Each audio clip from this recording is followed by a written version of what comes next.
Hey guys, welcome back to another video. আপনাদের সবাইকে নাইমোর একাডেমির নতুন একটি ভিডিওতে স্বাগতম। তো লাস্ট ক্লাসে আমরা টুমাসেন স্টেটমেন্টে 4.21 নিয়ে আলোচনা করেছিলাম। তো আজকের ভিডিওতে আমরা 4.2 নিয়ে আলোচনা করব। তো তোমরা যদি গত ভিডিও না দেখো তো অবশ্যই প্লেলিস্টে ভিডিও দেখে নিবে। তো দেরি না করে আমরা আমাদের মূল ভিডিও চলে যাচ্ছি। তো তোমরা যদি লক্ষ্য করে দেখো 4.22তে একটা চমৎকার একটা ডিরেকশন দেওয়া আছে এবং ডিরেকশনের পাশাপাশি কিছু এখানে কোশ্চেন দেওয়া আছে। তোমরা যদি খেয়াল করে দেখো এখানে, তো এই ভিডিওতে আমরা এগুলো সলভ করা ট্রাই করব। তো দেখো ডিরেকশনে কী দেওয়া আছে, look at the matching activity 4.2.1 and discuss the following questions in pairs groups. তার মানে কি অ্যাক্টিভিটি 4.2 ওয়ানের দেওয়া ম্যাচিং অ্যাক্টিভিটিগুলোকে আমাকে দেখো এবং জোড়ায় বা দলে নিচের প্রশ্নগুলো আলোচনা করো। এবার দেখো letter share your answer with the class. পরবর্তীতে তোমার এই আনসারগুলো কী করো, তোমার শ্রেণীতে শেয়ার করো। তো আমরা যদি একটু উপরে দেখি, এখানে যে ম্যাচিং আনসারগুলো ছিল সেগুলো আমরা দেখব এবং টুনগুলো কী ছিল সেগুলো নিয়ে আমরা এই ভিডিওতে আলোচনা করবো বিস্তারিতভাবে। তো দেখো 1 নম্বরে, every statement has its own tone. তার মানে প্রত্যেকটা স্টেটমেন্টের একটা নির্দিষ্ট টোন আছে। Do you agree? If yes why? তো মানে প্রত্যেকটা বক্তব্যর একটা নির্দিষ্ট কী থাকে, টোন থাকে।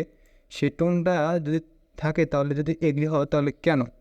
ওকে, তো এটা আনসার আমি এটা আলাদাভাবে লিখে রাখছি। তো একটু পরে সেটা আমরা দেখে নেব। তো এবার খেয়াল করে দেখো আমরা কী করতেছি। আচ্ছা, তারপর আলাদা চেঞ্জ করে নিলাম। তো বি নাম্বার দেখো, do you think author convey their own moods or feeling through their writing? তুমি কি মনে করো এক লেখক কি তার মনের ভাবনাগুলো কি লেখার মাধ্যমে প্রকাশ করে? Explain your answer with example. তার মানে তোমার আনসারটা তুমি ব্যাখ্যা করো ব্যাখ্যার মাধ্যমে। তারপর তোমরা সি নাম্বার দেখো, দেখি আছে, while doing activity how do identify the writer's mood. যখন তুমি অ্যাক্টিভিটিটা করতেছিলে তখন কীভাবে তুমি চিহ্নিত করেছিলে রাইটারের মোডটা ওর ফিলিং, তার অনুভূতিগুলো স্টেটমেন্টের মধ্যে। তার মানে কি যখন তুমি যে গুলো করতেছিলে তখন তুমি কীভাবে রাইটারের আবেগ অনুভূতিগুলো চিহ্নিত করেছিলে। এরপরে যদি তোমরা খেয়াল করে দেখো ডি নাম্বারটা, তো এখানে কী দেওয়া আছে আমরা দেখি, have you ever experience the tone of the writer? তুমি কি কখনও একটা রাইটারের অভিজ্ঞতাকে অনুভব করেছো? While reading any text or literary work. তার মানে কি তুমি কি একটা রাইটারের কোন টোনে বা কোনভাবে সে লিখেছে সেটা কি তুমি কখনও একটা সাহিত্য অথবা টেক্সট পড়তে গিয়ে অনুভব করেছো? যদি হ্যাঁ হয়, ডিসক্রাইব মানে বর্ণনা করো উইথ অ্যান এক্সাম্পল, একটা উদাহরণ সহকারে। Okay, how you know the writer tone? তাহলে তুমি কীভাবে রাইটারের টোনটা জেনেছিলে। তো এই ছিল আমাদের কোশ্চেন। চলো আমরা দেখে নিই এর আনসারগুলো। সো তোমরা এখানে দেখতে পাচ্ছ শিক্ষার্থীরা, আমি এখানে অলরেডি একটা ডক পেলে আনসারগুলো লিখে রাখছি। তো আমি এখানে বাংলা অর্থ সহ দিয়ে রাখছি। তোমরা চাইলে বাংলা ওয়ার্ড অর্থগুলো এখান থেকে কপি করতে পারো বা দেখতে পারো। তো দেখো এখানে তোমাদের স্টেটমেন্ট, ওকে, পেজ 49, ঠিক আছে, ওকে, অ্যান্ড ক্লাস 9 অ্যান্ড নাইমোর একাডেমি। তো অলরেডি এই জিনিসগুলো তোমরা জানো। তো ওকে, তো আমরা মেন টেক্সটে চলে যাচ্ছি। তো দেখো অলরেডি কিন্তু আমি তোমাদেরকে প্রশ্নগুলো পড়েছি। তো এখানে আমি বেশি সময় নিব না, আমি জাস্ট একটু পরে যাব। আর বাংলাগুলো আমি বলবো না কারণ এখানে দেওয়া আছে, তোমরা ভিডিওটা পজ করে পরে নেবে। ওকে, তো এই নাম্বার কোশ্চেনটা আমরা দেখবো, দেন হচ্ছে আনসারগুলো আমরা ইংলিশে পড়ে নেব। ওকে, তো দেখো, okay, every statement has its own tone.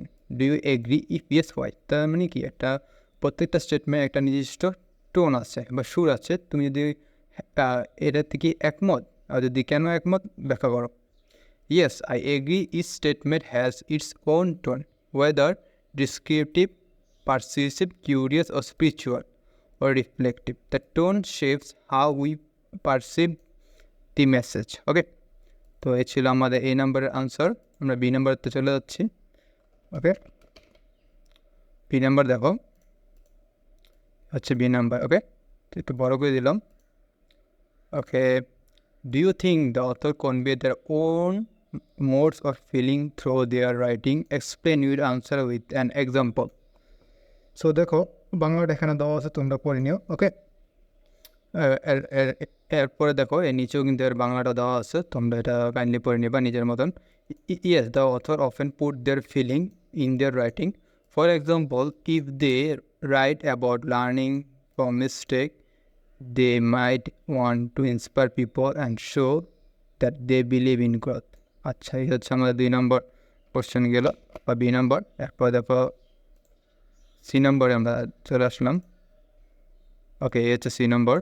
Okay, so while doing the activity, how do you identify the writer mode or feeling in the statement? যার আনসার হবে যে to identify the writer mode or feeling, pay attention to specific words, phrases and context. Look for emotional hints such as adjective, metaphors or personal reflection. এই হচ্ছে আমাদের C number answer. নাও আমরা এখন D answer দেখতে চলেছি। ওকে, তো দেখো ওকে আমি একটু অ্যারো দিয়ে যাচ্ছি। আচ্ছা, তো have you ever experience the tone of the writer while reading any literary work? If yes, describe with an example how do you know the writer tone. আচ্ছা, এটা ছিল আমাদের ডি নাম্বার আনসার। তো এটার নিচে বাংলাটা দেওয়া আছে, তোমরা পড়ে নিতে পারো। ওকে, ডি নাম্বার আনসারটা আমি এখন পড়ে শোনাচ্ছি তোমাদেরকে। ওকে, দেখো আচ্ছা, আনসার খুব বড় হয়ে গেছে এটা। আচ্ছা, আমি পেনে yes, I understand this. Sometimes when I read I feel like understand how the writer feels. Look, if a story really sad, the author uses a word that make you me feel to sad. I know the writer tone is sad. তো আমি এমনটা অনুভব করেছি। মাঝে মাঝে যখন আমি পড়ি আমার মনে হয় আমি বুঝতে পারি লেখক কেমন অনুভব করেন, যদিও একটি গল্পই সত্যি দুঃখজনক।